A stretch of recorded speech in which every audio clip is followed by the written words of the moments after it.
You plead guilty and get 30 months in juvenile detention. And you won't be allowed near a computer. For how the long? duration of your sentence may be longer as a condition of your release.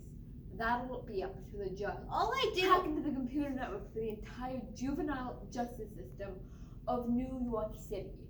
That's not what I call it. All I did since I was only. It doesn't matter. You're lucky you're 12. If you were 13, they probably would have bumped you up to a higher court to make an example out of you. I'll never hack again. I promise. Oh, you promise. Maybe you can cross your heart and hope to die once we get in court.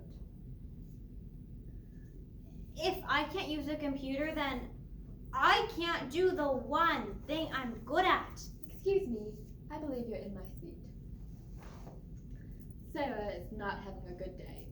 She's preparing to go to court for a little hacking justice. Worse, her lawyer doesn't want to hear any of it. Luckily, a mysterious man with 3 fake passports is coming to help her. Sarah isn't sure how lucky she really is when the man reveals that.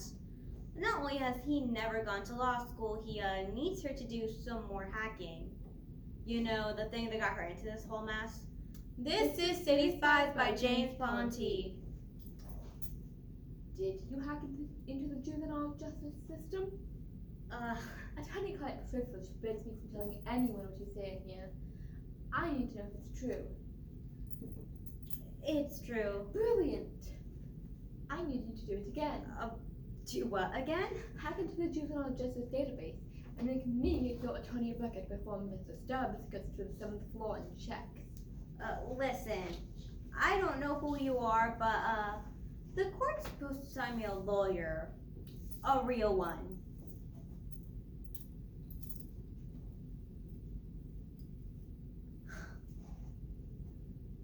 Excellent. You probably won't regret this. Probably. Shouldn't you be trying to build my confidence? Only fools and liars speak with certainty about things beyond their control. But I'm optimistic, so I vote your chances around 87%. They didn't even fix the back door I used the other day. Large institutions move slowly, and hopefully large attorneys do as well.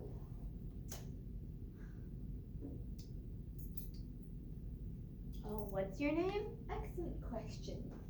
Which sounds best? Croydon St. Vincent Marlborough III. A bit excessive? We will pass on that. Nigel Honeybuns.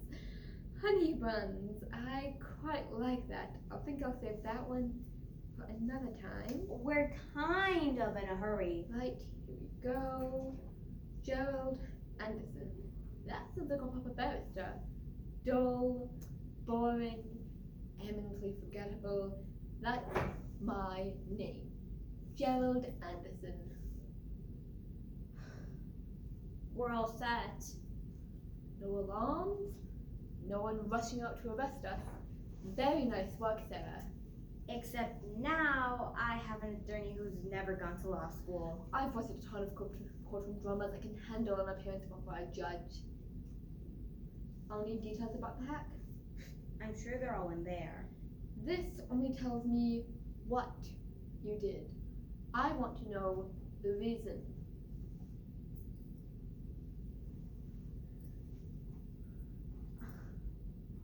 My most recent foster parents. Leonard and Deborah Clark. Yeah. They like to take in more kids than they have room for because the state pays them per child, whether they're spontaneous or not. A new kid came about a month ago. One night, he wet the bed, so they locked him in the hall closet. I could hear him crying. They would have let him cry all night, so I let him out. And then what happened? They put both of us on the roof.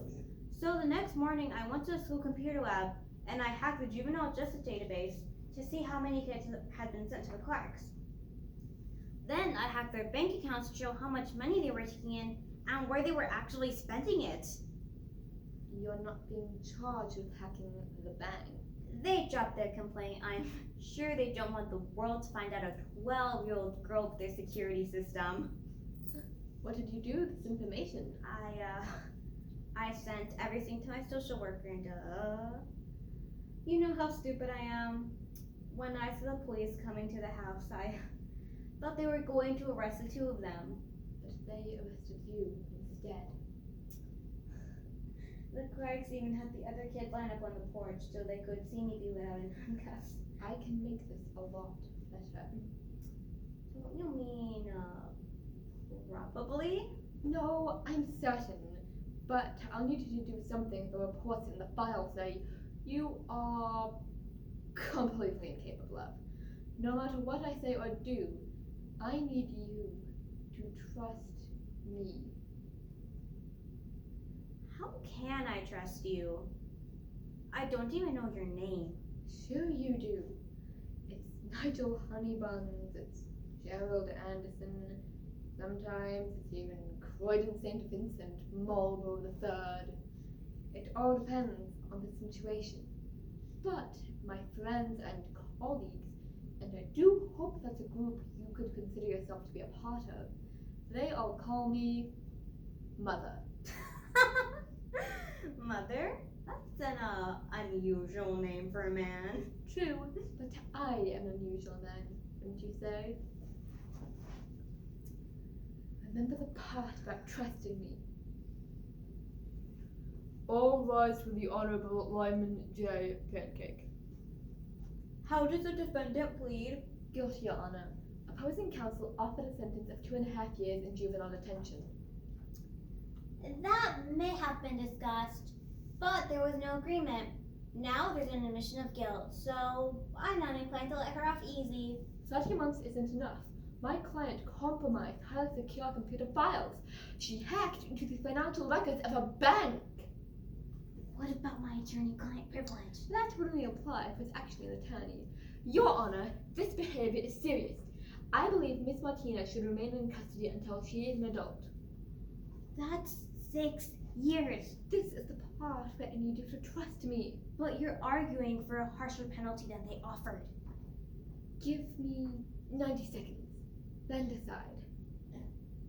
Okay, but at 91 I start telling the judge about fake passports. Attica. Your Honor, if I may, we can quickly draft an agreement that would place Miss Martinez in a supervised group home until her 18th birthday. Also unsatisfactory. All she'll learn to do there is be a better criminal. I have an alternative in mind. Where? Cruncham Hall. Brunsham Hall. It's a specialized facility that houses a handful of juvenile offenders. She'll get one-on-one counseling, attention, and a first-rate education. It sounds too good to be true, which undoubtedly means it is. We don't reward criminal behavior with luxury accommodations. Miss Martinez broke the law, and she will be going to a supervised group home. She either goes to Cruncham Hall or we move to a trial. I guarantee both of you will regret. Why is that? This is about to get fun. If we go to trial, the first thing I'll do is insist you remove yourself from the case. On what grounds? On the grounds you were prejudiced against my client, because when she hacked the juvenile justice database, she came across personal emails that were embarrassing in nature. The email server wasn't compromised. Then how do I have a copy of this note you sent 2 weeks ago? Last night I had dinner with the mayor, and let me tell you, that man is an absolute... There are dozens, and I will make sure every one is read aloud and placed in the public record, which I can only imagine will be embarrassing for both of you. Or... Tell me more about Cruncham Hall. Who's in charge there? Trunchbull. Very tough. Right. Warden Trunchbull. But fair, if I remember correctly. Tell me more. Do you want to explain what just happened? We won. You got me sentenced to 6 years in custody. In a fictional facility. Cruncham Hall is the school. Matilda. Miss Trunchbull is the evil headmistress. They only exist in children's books. Unless you do count the movie and musical, both of which I quite enjoyed. Are you insane? I only had 90 seconds to come up with something. The trick was to use the names that were vaguely recognizable. But what if they remembered the book? The prosecutor seemed too young to have kids, And the judge is old enough that it's been decades since he read any bedtime stories, so I thought we were probably safe. Again with the probably. Life is filled with probably, Sarah. You're going to have to get used to them. Thank you.